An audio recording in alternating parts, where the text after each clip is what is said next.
Saudamos a todos os nossos queridos amigos e irmãos em Cristo Jesus. Saudamos a todos com a paz do Senhor. Seja bem-vindo ao estudo da Palavra de Deus. Hoje falaremos sobre os 10 reinos. Daniel capítulo 2.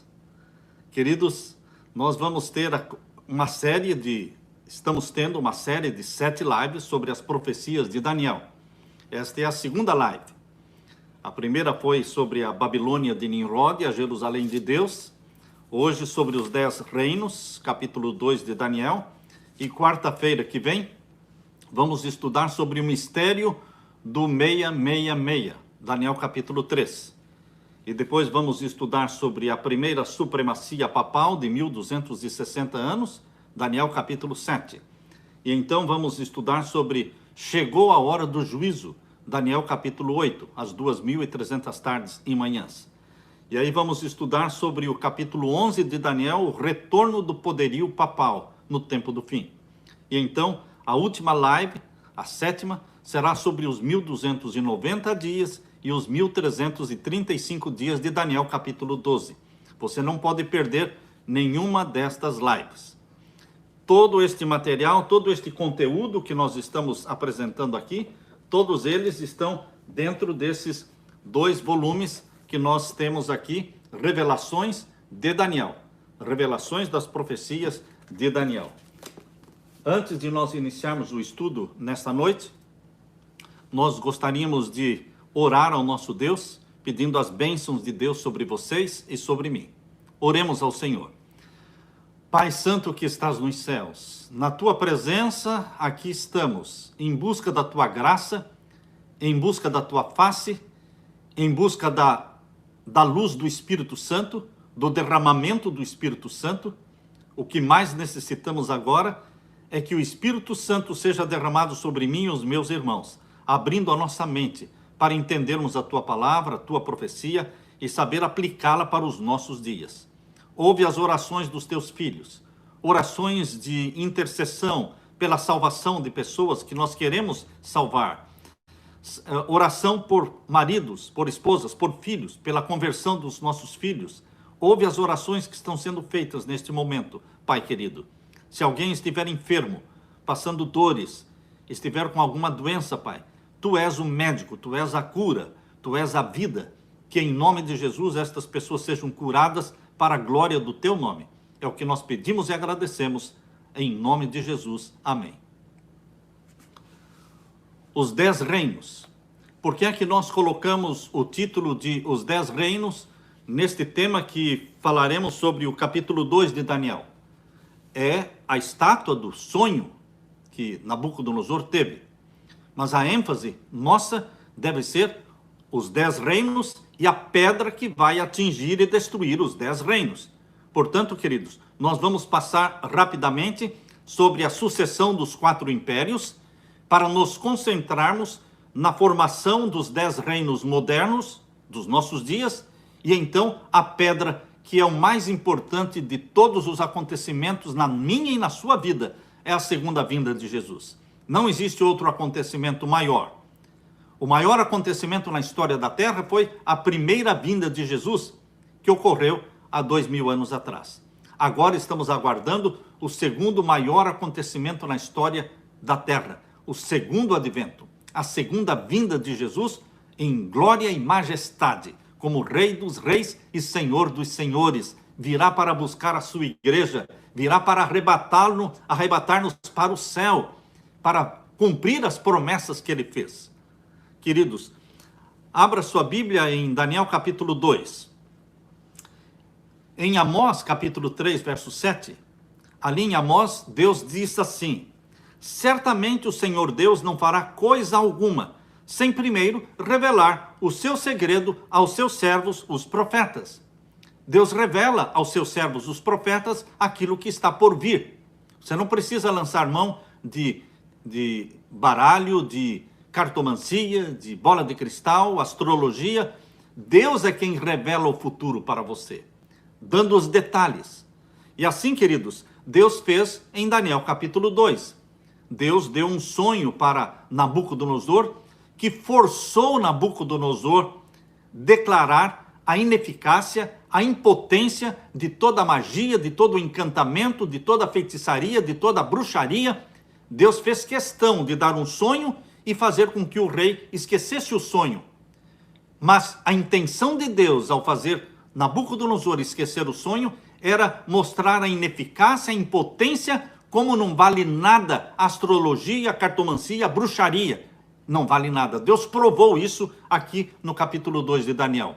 E mostrou que ele, Deus, é quem conhece o futuro e pode revelar, e ele quer revelar, e ele já revelou para você e para mim o futuro das nações e o futuro do que vai acontecer em nossos dias, os últimos acontecimentos, os eventos escatológicos.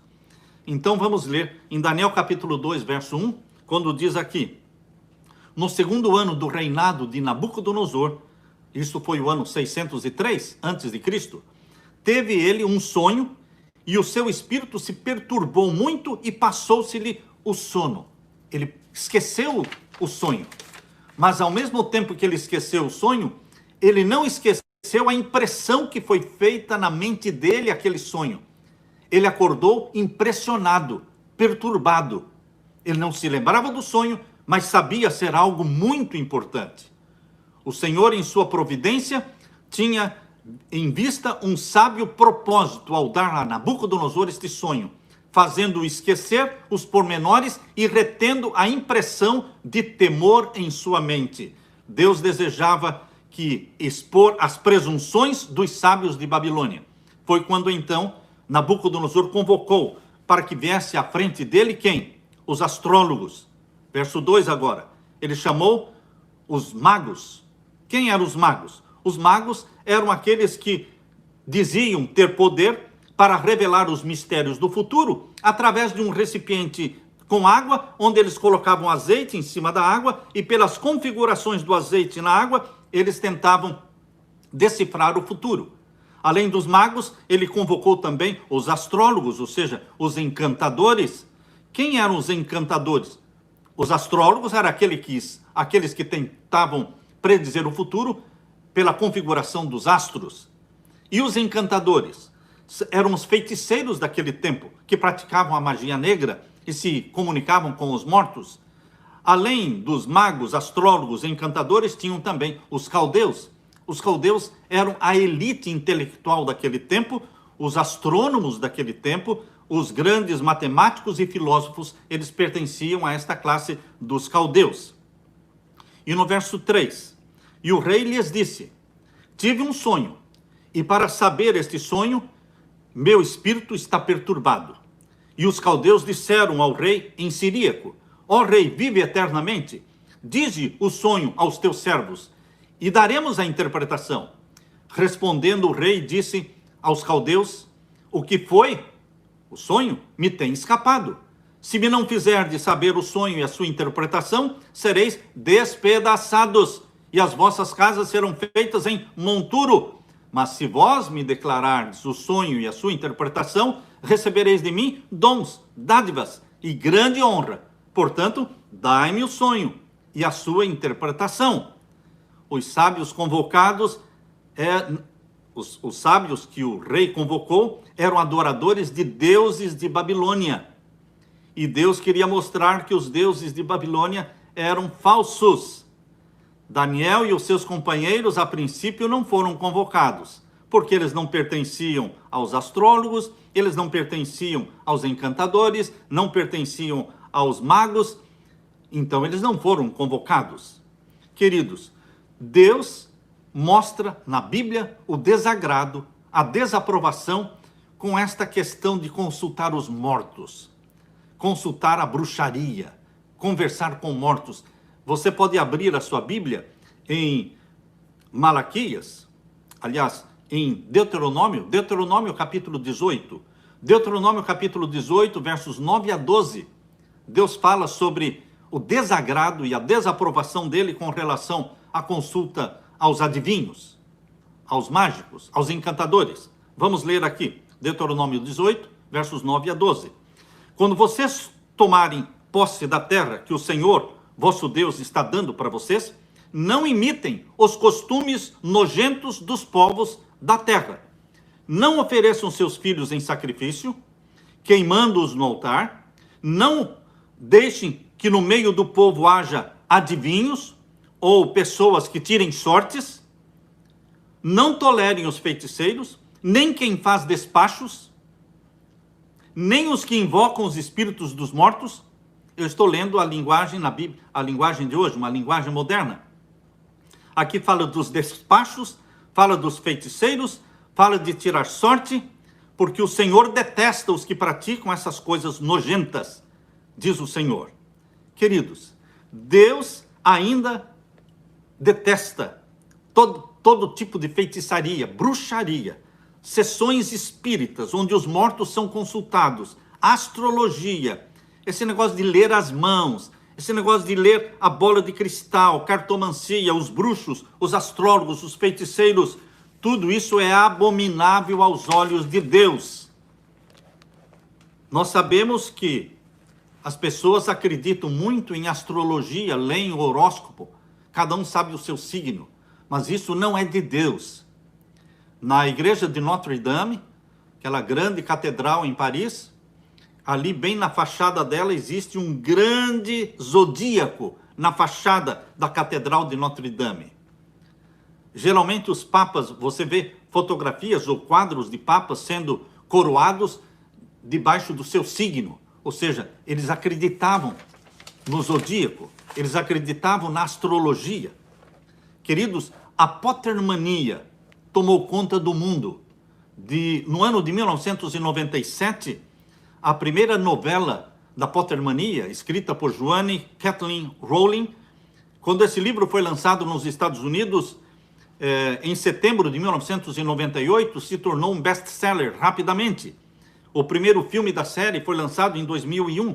Mas, queridos, depois disso, uma série de outros filmes de bruxarias, de demônios, cada vez filmes mais horripilantes ainda. Mas Deus abomina todas estas coisas. Até os brinquedos, mesmo os heróis miniaturas que são vendidos e comprados pelos pais e doados para as crianças, são heróis de bruxos, de monstros. Queridos, tudo isso tem o dedo de Satanás. Satanás quer se infiltrar nas casas, ou através de desenhos animados, ou através de filmes, ou através de novelas, ou através de bruxaria, ou através de monstrinhos disfarçados. Queridos, Deus condena todo e qualquer tipo. Nós deveremos manter distância e lançar fora de dentro da nossa casa qualquer coisa que nos associe a Satanás, que seja uma brecha para ele penetrar e dominar os nossos filhos, nossas crianças. Satanás transformou a feitiçaria, a magia em algo engraçado, atrativo para as crianças.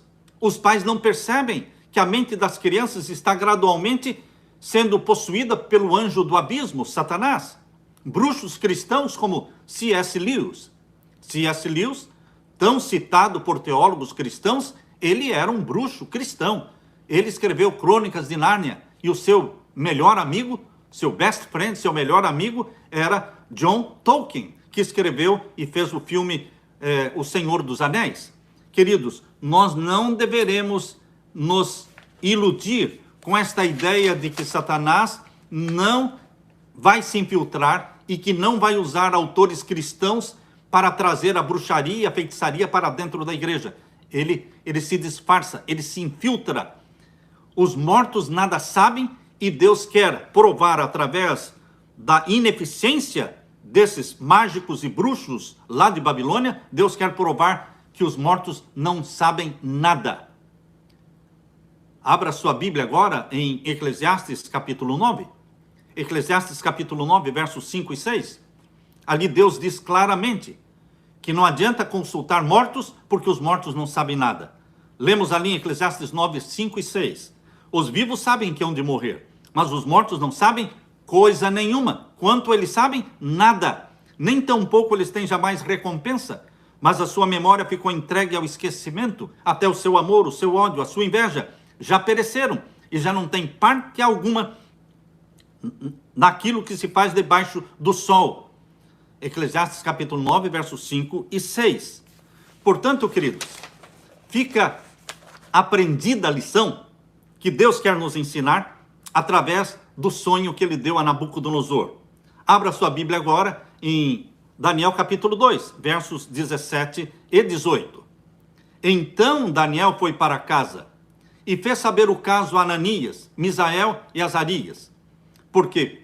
Para que eles pedissem a misericórdia de Deus do céu sobre este mistério. Porque foi feito um decreto de morte contra os sábios de Babilônia e Daniel e os seus companheiros estavam dentro desta classe que deveria ser morta.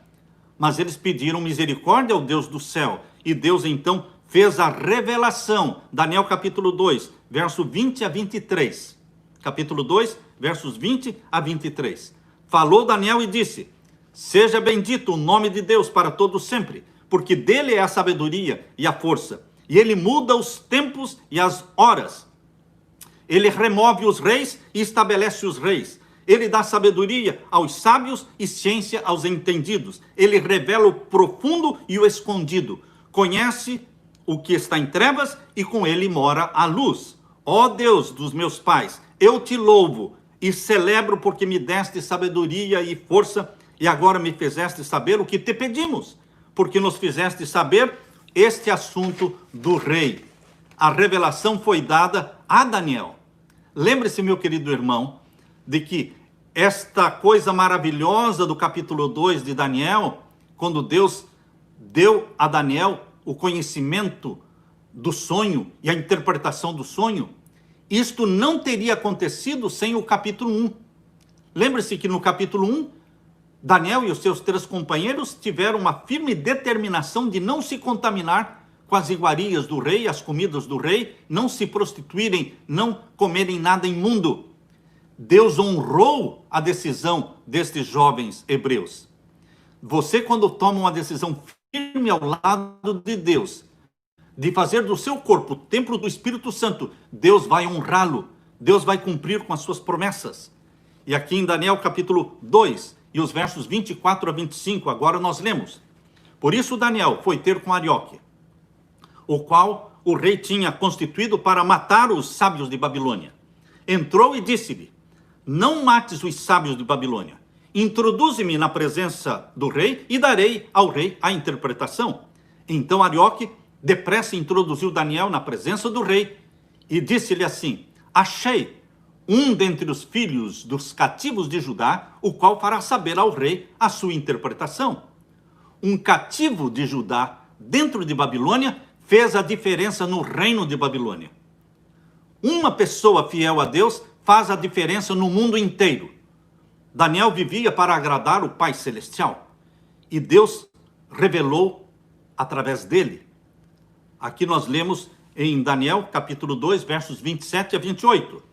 Respondeu Daniel na presença do rei e disse o mistério que o rei exige. Nem encantadores, nem magos, nem astrólogos o podem revelar ao rei.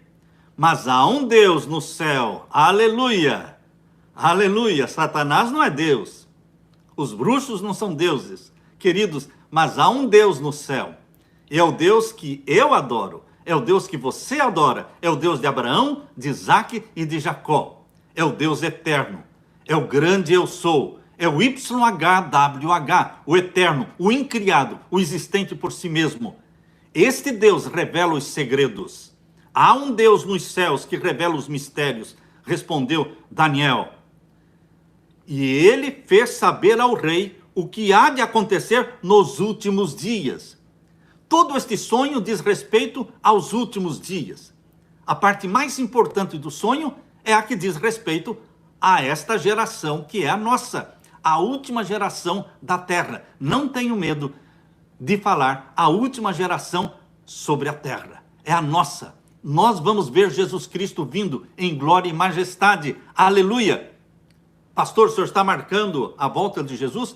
Eu não sei o dia e a hora, mas eu sei que vai ser nos meus dias. Eu estou torcendo para que seja o quanto antes, que os últimos acontecimentos sejam realmente mais rápidos do que podemos imaginar. Todos os dias eu oro, Senhor, que os últimos acontecimentos sejam mais rápidos do que nós podemos imaginar. Você está vendo como tudo está acontecendo rapidamente neste ano de 2020? Quem poderia imaginar em dezembro de 2019 que em tão poucos meses de 2020 tudo teria acontecido como aconteceu? E o mundo estaria de cabeça para baixo. O mundo está virado, a economia está quebrada. Queridos, ninguém poderia imaginar. Por isso, os últimos acontecimentos estão sendo rápidos. Aleluia! E que sejam mais rápidos ainda, porque nós queremos ver o nosso Cristo voltando em poder e glória. Este é o meu sonho. A minha cabeça está voltada para o céu. Você e eu vivemos na terra, mas os nossos negócios não são aqui da terra. Os nossos negócios são do céu. Os nossos sonhos, nossas imaginações são do céu. Pensamos nas coisas que são do alto. No sonho que Deus deu a Nabucodonosor, Deus deu também a interpretação. Vamos ver então a interpretação que Deus deu. Capítulo 2 de Daniel, o verso 31. Tu, ó rei, estavas vendo, e eis aqui uma grande estátua, e a sua aparência era terrível. A cabeça era de fino ouro, o peito e os braços de prata, o ventre e os quadris de bronze, e as pernas de ferro, e os pés em parte de ferro, em parte de barro. Quando estavas olhando, uma pedra foi lançada sem o auxílio de mãos, feriu a estátua nos pés de ferro e de barro, e os esmiuçou. Deus deu o sonho. Sempre é assim. Deus dá a profecia e Deus dá também o quê? A interpretação. Você pode não gostar da interpretação. Isso acontece lá em Apocalipse capítulo 17. Presta atenção no que estou dizendo. Você pode não gostar da interpretação que Deus dá. Isso está acontecendo lá em Apocalipse 17. Quando Deus deu a visão para João, capítulo 17, da prostituta sendo carregada por uma besta escarlate, com 7 cabeças e 10 chifres, e então Deus deu o sonho, deu a visão e deu a interpretação, mas os teólogos não gostam da interpretação que Deus deu. Eles dizem, não, eu acho que Deus está errado. Eu acho que Deus se enganou na interpretação. E estão dando outra interpretação, diferente daquela que o anjo deu. Ou seja, eles estão interpretando a interpretação. Não, queridos, não podemos interpretar a interpretação. Temos que aceitar a interpretação que Deus deu. Portanto, aqui no capítulo 2, verso 36, diz, este é o sonho, e também a sua interpretação diremos ao rei. Tu, ó rei, tu és a cabeça de ouro, Nabucodonosor. Depois de ti se levantará outro reino inferior ao teu. Depois de Babilônia, viria então um reino inferior, representado pelo peito e braços de prata. Quem veio depois de Babilônia? A Medo-Pérsia. A Medo-Pérsia. Então, queridos, Babilônia foi derrubada no ano 538, 539. Então, de 538 para frente, foi então a Medo-Pérsia que passou a governar o mundo, que é representado pelo peito e braços de prata. E depois, diz aqui o capítulo 2, estamos lendo o verso 36 em diante, aqui diz, e depois de ti se levantará outro reino inferior ao teu, e um terceiro de bronze. Esse império representado pelo quadril de bronze, representa então a Grécia que veio depois da Medo-Pérsia. Percebam, Babilônia, Medo-Pérsia e Grécia. Deus revela o futuro antes do futuro chegar. Ele conhece o fim desde o princípio.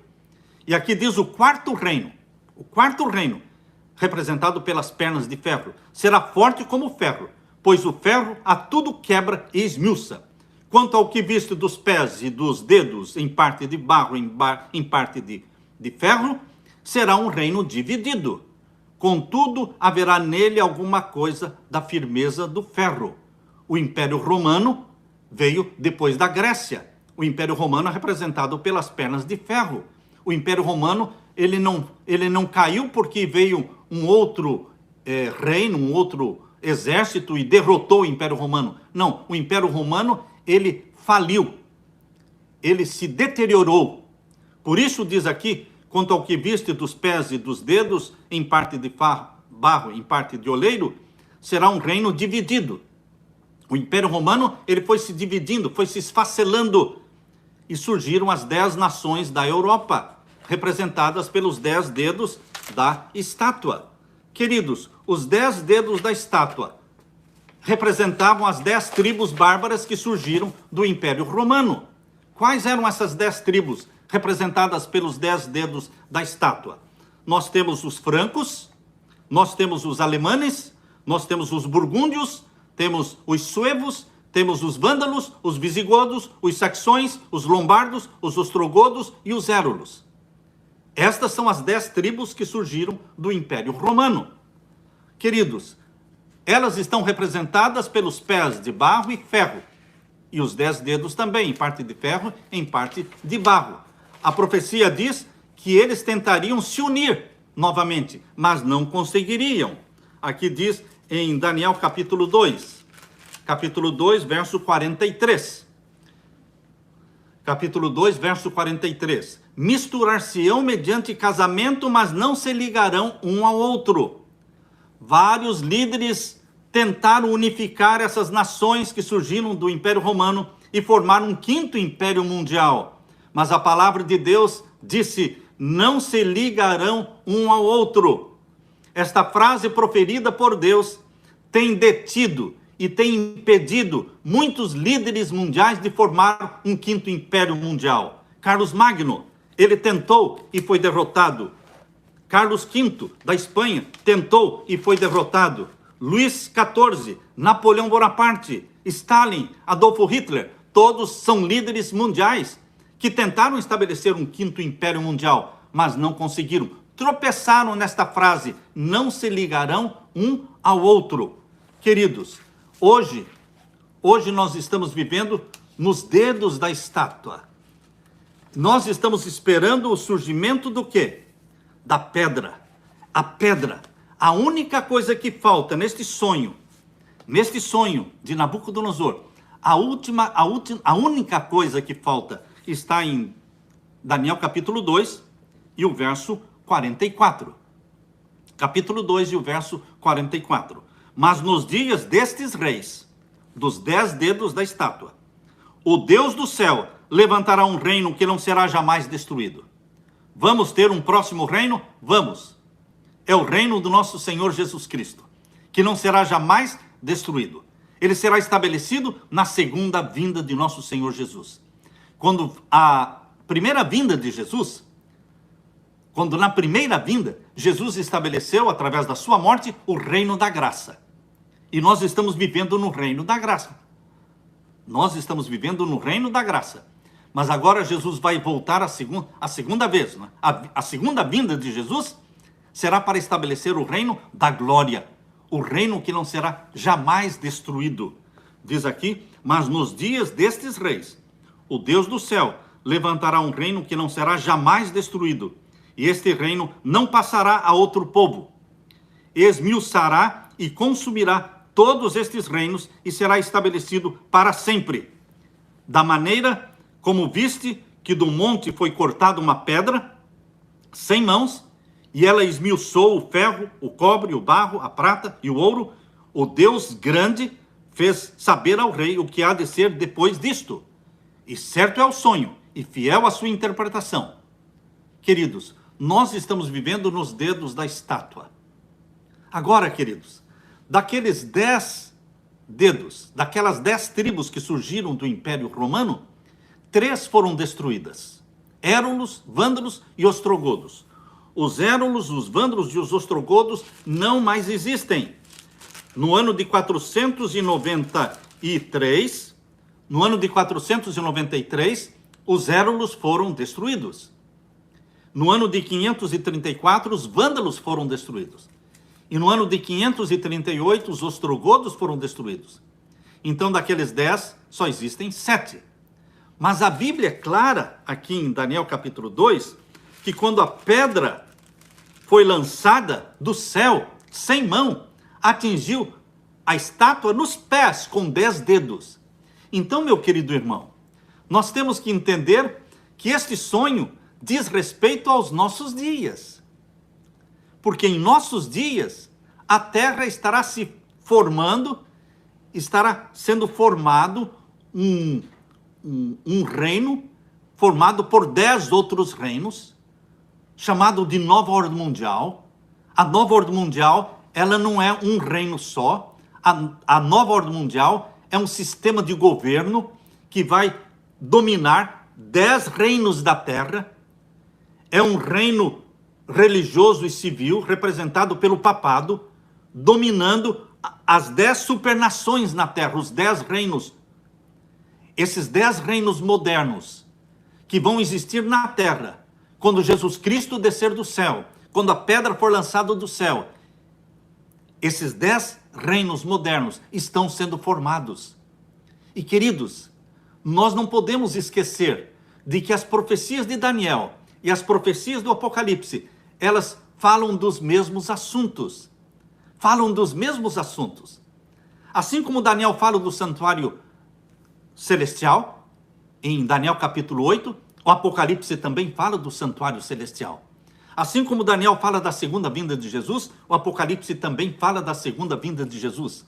Assim como Daniel diz que quando a pedra for lançada do céu, destruir os reinos deste mundo, não vão ser 1000 reinos, ou 200, ou 50 reinos, mas serão 10 reinos, representados pelos 10 dedos da estátua. Portanto, o Apocalipse também fala desses 10 reinos. Abra sua Bíblia em Apocalipse capítulo 13. Primeiro Apocalipse capítulo 13, você vai encontrar aqui a besta que subiu do mar e que tinha 10 chifres. E a Bíblia explica o que são esses 10 chifres. Abra sua Bíblia em Apocalipse capítulo 13, aqui diz, verso 1. E eu me pus sobre a areia do mar e vi subir do mar uma besta que tinha 7 cabeças e 10 chifres. Não vamos falar sobre as 7 cabeças hoje, porque o assunto são os 10 reinos, certo? Mas aqui diz que a besta tinha 7 cabeças e 10 chifres. Esta besta que subiu do mar é o papado, é o poder papal, que dominou o mundo durante a Idade Média por 1260 anos, de 538 a 1798. Esta supremacia papal de 1260 anos só acabou quando o Papa Pio VI foi preso no dia 10 de fevereiro de 1798. E queridos, esta foi a ferida mortal feita contra o papado. E essa ferida mortal está sendo curada desde 1929. No dia 11 de fevereiro de 1929, foi assinado o Tratado de Latrão, restaurando o Estado do Vaticano e fazendo do Papa um rei. O Papa é um rei hoje em Roma. E queridos, aqui diz que esses 10 chifres vistos nesta besta, que é o papado, agora abra a Bíblia em Apocalipse capítulo 17. A Bíblia diz que estes 10 chifres são 10 reinos. Não são 10 reinos antigos, são 10 reinos modernos, agora no tempo do fim. Eles estão em processo de formação. Abra sua Bíblia em Apocalipse 17 e vamos ver o verso 12. E os 10 chifres, veja assim, a Bíblia dá a visão e dá também o quê? A interpretação. A besta que subiu do mar tinha 7 cabeças e tinha quantos chifres? 10 chifres. E o que são esses 10 chifres? Verso 12. E os 10 chifres que viste são o quê? 10 reis, que ainda não receberam o quê? O reino. Então, 10 reis que ainda não receberam o reino. Então, são 10 reinos. E por que esses 10 reis não receberam ainda o reino? Porque eles estão em formação, são reinos modernos. São as 10 supernações que estão sendo formadas em todo o mundo. O bloco número 1, Estados Unidos, América do Norte, não é? O México e Canadá. O bloco número 2, a Europa. Bloco número 3, o Japão. Bloco número 4, África do Sul e Austrália, Nova Zelândia. E bloco número 5, a União Soviética. Todos aqueles países que formavam a antiga União Soviética formam o bloco número 5. O bloco número 6, toda a América Latina. O maior país da América Latina é o Brasil.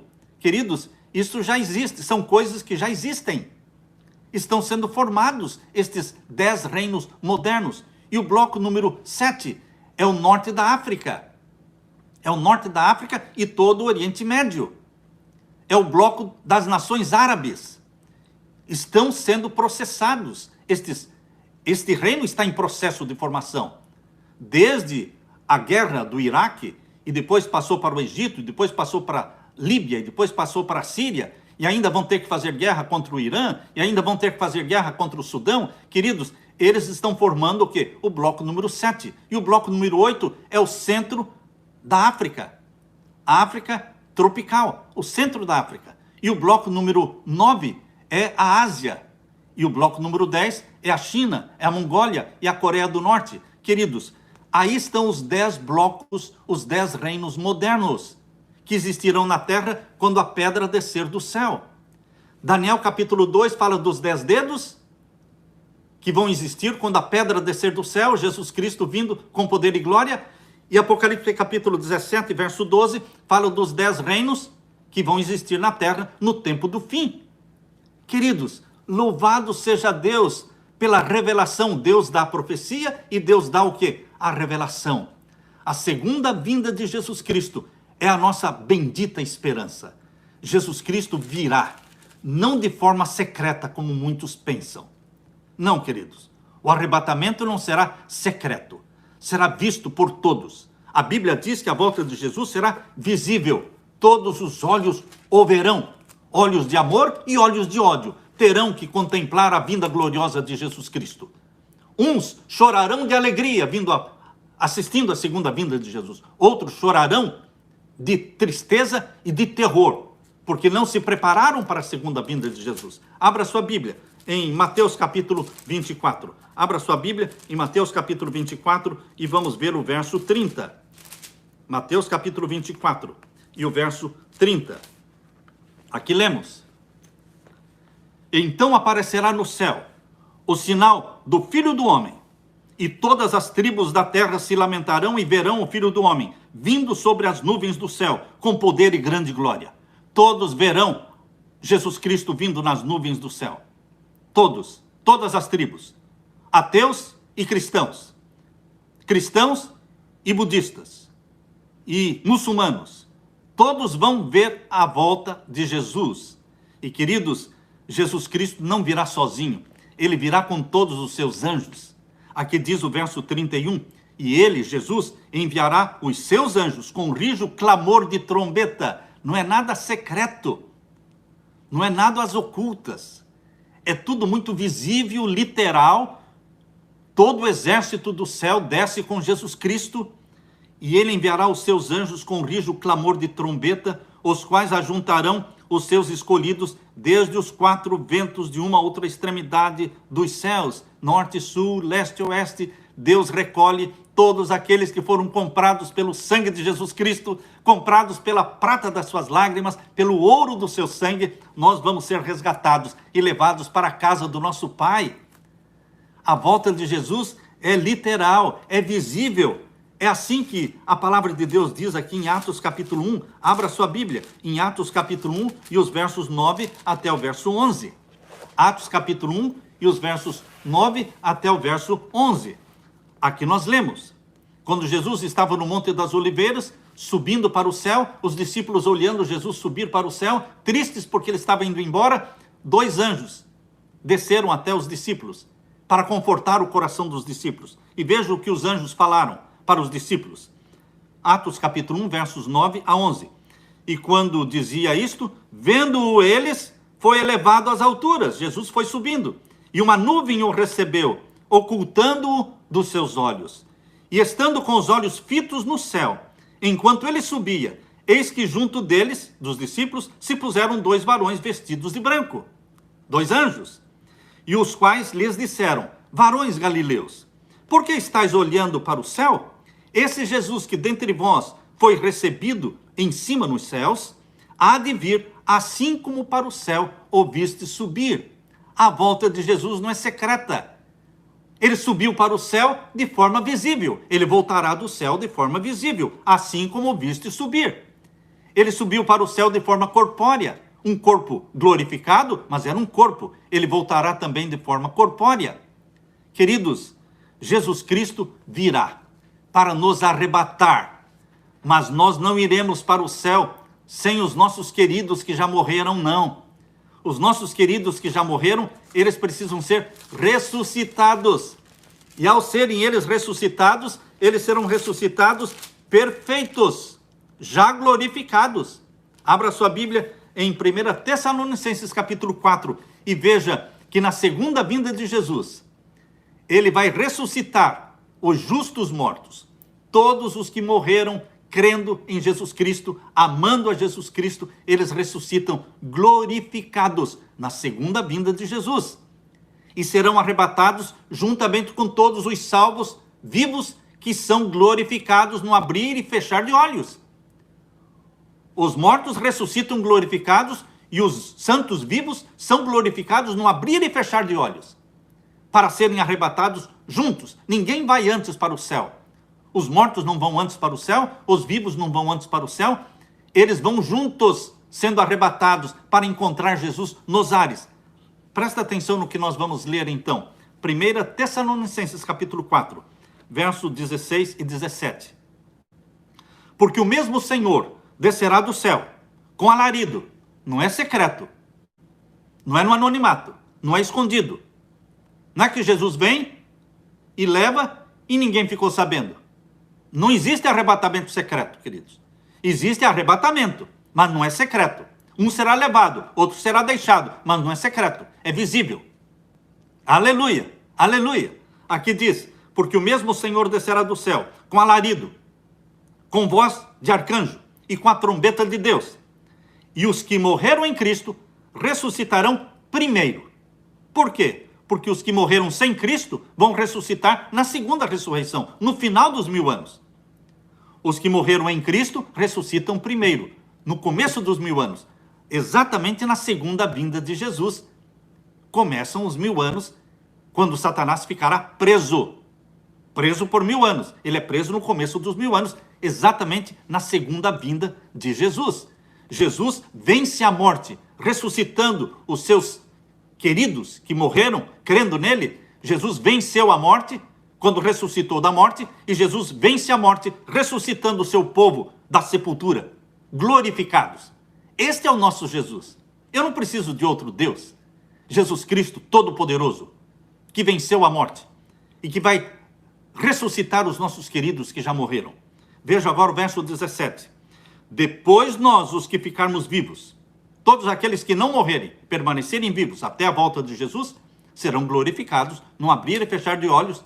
Isto está na primeira carta de Paulo aos Coríntios, capítulo 15, versos 51 a 53. Mas aqui diz, depois nós, os que ficarmos vivos, seremos arrebatados juntamente com eles. Que eles? Quem são estes eles? Os mortos que ressuscitaram do verso 16. Nós vamos ser arrebatados juntamente com eles, nas nuvens. Justos mortos ressuscitam glorificados, e juntamente com os justos vivos somos arrebatados nas nuvens, diz aqui, a encontrar o Senhor Jesus aonde? Nos ares, e assim estaremos para sempre com o Senhor. Aleluia! Quando Cristo aparecer na terra, andando na terra, não é o Cristo, é o falso Cristo, é Satanás que vai personificar Cristo e andar na terra dizendo, eu sou o Cristo. E quando ele aparecer na terra dizendo ser o Cristo, queridos, ele vai confirmar que o dia santo, o dia que deve se guardar, é o domingo e não o sábado. Ah, queridos, porque ele é o falso Cristo. Ele vai andar na terra e será adorado pelas multidões. Mas os que conhecem a palavra de Deus sabem que o verdadeiro Cristo não vai pisar na terra. Aqui diz, nós vamos encontrar Jesus aonde? Nos ares. Nós seremos arrebatados para encontrar Jesus nos ares. Ele não vai andar na terra. Queridos, o falso Cristo vai andar na terra, dizendo, eu sou o Cristo. E assim estaremos para sempre com o Senhor. E aqui no verso 18, diz, portanto, consolai-vos uns aos outros com estas palavras. É um consolo, é um conforto para o meu coração, pensar na volta de Jesus. Isso me dá ânimo para viver. Isso é oxigênio para a minha alma. Por quê? Porque embora a vida aqui na terra seja difícil, e você tem que concordar que a vida aqui é difícil. A vida é difícil, mas o céu está garantido. O céu está garantido para você, porque o preço já foi pago pelo sangue de Jesus. E ele vai voltar. Ele já veio a primeira vez e com o seu sangue nos comprou. E agora ele volta para buscar a mercadoria que é dele. Eu sou dele, você é dele. Somos propriedades de Deus. Queridos, Jesus Cristo quer escrever na sua testa santidade ao Senhor. Ou seja, você é meu, eu te comprei. Eu vou levar você para a casa do meu Pai no céu. E vamos viver para sempre com Jesus Cristo. Esta é a bendita esperança da segunda vinda de Jesus Cristo. E a nossa oração deve ser: ora vem, Senhor Jesus. Alegre-se com esta bendita esperança. Amém? Amém. Deus seja louvado. Queridos, nos próximos minutos, os grupos do WhatsApp estarão abertos para você fazer as perguntas que você precisar, ok? E na quarta-feira, nós vamos ter a nossa próxima live.